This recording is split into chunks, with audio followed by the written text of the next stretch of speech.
Welcome back to day 11 of my Witchtober. So these are random witchy topics that I'm talking about, and today I wanted to talk about my goals as a witch of 15 years. So yes, I became a witch so long ago.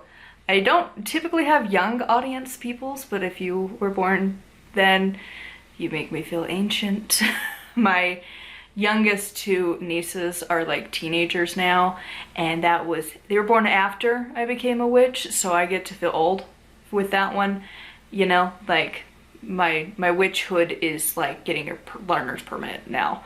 So it's been a while as a witch, and I finally feel old enough to like claim it and be like, yeah, I do witchery, and like I can write books on it now, and like I've earned my title and my status of the years put in of research and experimenting. Lots and lots and lots of experimenting. And so what do you do after that, after you've gotten through your basics and stuff? And this is what I'm working on as a witch of 15 years. So number one, we never actually stop learning as witches. We tend to find certain things that are really easy for us and other things that it's like, you should probably do a little better on that. So I would like to focus more on my divination skills. In particular, I'd like to get better on my tarot. Like I try, but like I haven't found like the deck that I'm like, yeah, this is it. Like the Revelations tarot is really good for like the fact that the image flips depending on like if it is reversed or not. That's cool. The guidebook's pretty good, but the imagery is like really not my style. It's so ugly. And so I'm always on the quest of like a new deck. I'm currently like on a hyperfixation of the Cozy Witch because it has affirmations at the bottom, and I'm like, maybe I just need to not learn them upright and reversed yet, just start with the one, and like then I'm like, ooh, I get that deck, and then I also get the Living Tarot, and then I combine that and make that into a year of study, do that for a while. So I would like to do better at that, and also the runes, but the runes I like to use more as like magic versus divination. And it's another big project to undertake because there's not a whole lot of information on the runes, and like I'm not a big fan of supporting not great people. I've gone back and forth on it, and I just like I can't bring myself to read any more of Thorson's books, because just knowing some of the things that he supports and that like profits go towards such organizations, the struggle gets real. So yeah, it makes it a little hard when like one of the main voices in the community is like, is she at best? So anyways, I'd like to do with more of the runes and with tarot in particular. Kind of on that note, the second point is that I've bounced around working with various deities. I kind of usually have just always picked like one deity that I want to work with, and I don't really care about where they fit into the whole pantheon. I'm just like, you know, like whatever, I'm gonna work with Morrigan, and like that's cool. Or like I'm gonna work with like Isis or whatever, or Bridget. And now I've kind of settled into the fact that I really want to learn more of the Norse. I'm really loving this collection of gods. There's a lot that you have to weed through.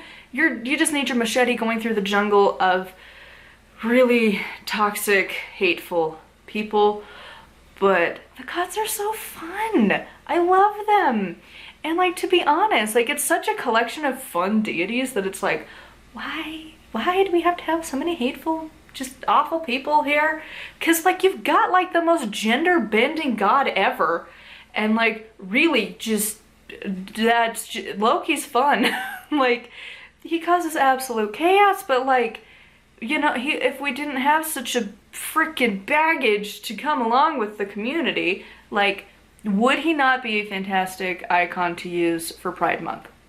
You know, dressing differently, like he not even just cross-dressing, he like fully transforms into the opposite gender multiple times, births children, fathers children, and like is blood brothers to Odin, and like he's got a lot going on, you know? Like they're cool, they're fun, and like they're melodramatic, but in like random ways. Like the god of peace ends up giving up his sword for a lover, and it's like it ends up being his downfall, but also it makes him live up to like what he represents, which is peace. Like why would the peace god have a freaking sword that like never misses?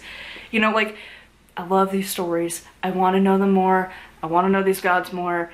And so like I want to dive more deeply in, and I just hopefully, I don't really have like a goal for it. I just want to know them more. I want to know the stories more. And like, you know, I'm not super like, I gotta know everything because I don't care. And I'm very big on like, all of these stories were made up by humans at some point anyways. Like, you know, we just made up stories by someone thousands and thousands of years ago. So like, they don't hold a whole lot of weight to me, but they're like interesting stories, and like, you know, they're probably just exaggerations for human experiences and stuff. But yeah, so I want to learn more about the Norse gods. And the last kind of major thing that I want to do is I want to do more for the Wheel of the Year. That sounds so silly, but I used to do so much more than I do now. When I was a wee little teen witch, I would do a lot. I would do all the things that you're supposed to do. And granted, there is a bigger community that you could kind of feel a part of in doing that. We don't really have that anymore online here. Like, the YouTube pagan community used to actually feel like a community. It doesn't anymore. And I don't know if I just haven't found the right channels, but like the peak days of like Charming Pixie Flora and Tiptoe Chick, and like there's, you know, Pigiptian, there were so many creators that were like doing things and talking about the Sabbats, and it like encouraged you to go do these things too. So it was like, you know, like you'd make specific dishes for the Sabbats, and then you would do specific activities, you know, like the summer solstice, I would always make a point of like going to some body of water. So like one year I went to the Great Salt Lake, another time I went to like Pine View, we've gone to Flaming Gorge. They're just the only water places here. But like, you know, we don't have a lot of options in the desert, so like you gotta travel. But you know, going to these places and, you know, every summer solstice having to make sure we do that like as close to the solstice as we can. And then, you know, for Mabon having like a full like Thanksgiving dinner. And then I just stopped doing that. I progressively just kind of started pulling back. You know, you get caught up because like most works are awful and employers don't give a fuck if you're a witch. Like, you don't get these days off, don't matter. You don't get that many days off anyways. Like, it's too many to take off. And, you know, especially like the magic really left when, you know, you would get told that your religion doesn't matter for shit in comparison to the Christians, and that bothers a lot. Because I'd rather work Christmas Eve and Christmas Day and have solstice and the day after solstice off, because I loved the idea of staying up all night and, you know, burning my gold candle and like doing the things and having a fire and all of that, and like staying up for Samhain night. And my holidays were mocked and laughed at and told no, and it was blackout dates. And it really took the magic away when your religion doesn't matter and you weren't allowed. It didn't matter. You could have the Christian holidays off, but you couldn't have your own. And so it really ripped the magic out when you couldn't do things. And inevitably I just kind of stopped. But now I'm like, I have been doing this for like a year and a half now. So like, actually no, 2 years. 2 years I've been doing this full time. What am I doing? Like, I haven't done anything. And like, granted, money is a big contributing factor. Like, I can't afford to like go get a full Thanksgiving meal. And also, like, I gotta learn how to make my own tofurkey because they never freaking sell it except right at Thanksgiving, and you gotta like bulk buy, and they're expensive. So, you know, you're like, damn, I gotta learn how to make it my own. I haven't done stuff like that. The only one that I have really kept up on is my Samhain traditions, because like I am, that's my thing. So like, I have never missed going to the cemeteries since I started that when I was like 15. And so I've been doing that pretty consistently.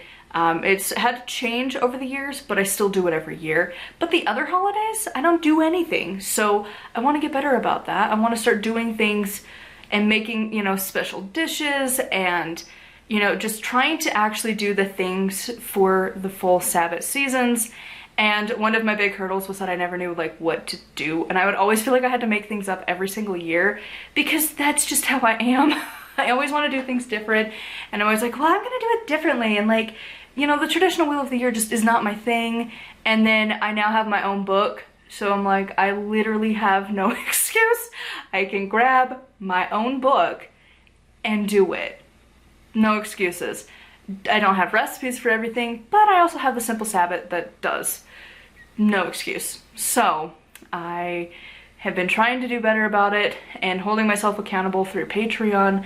I'm doing a Mabon season vlog for that, and it's helping, because it reminds me that like I am doing stuff, but it also encourages me to actually do the stuff. Like because I was doing that video, I actually decided to redo my altar that's been a storage spot for a while, and working on our house and trying to get our house as put together as possible throughout the season of Mabon, because it's the hearth reset time.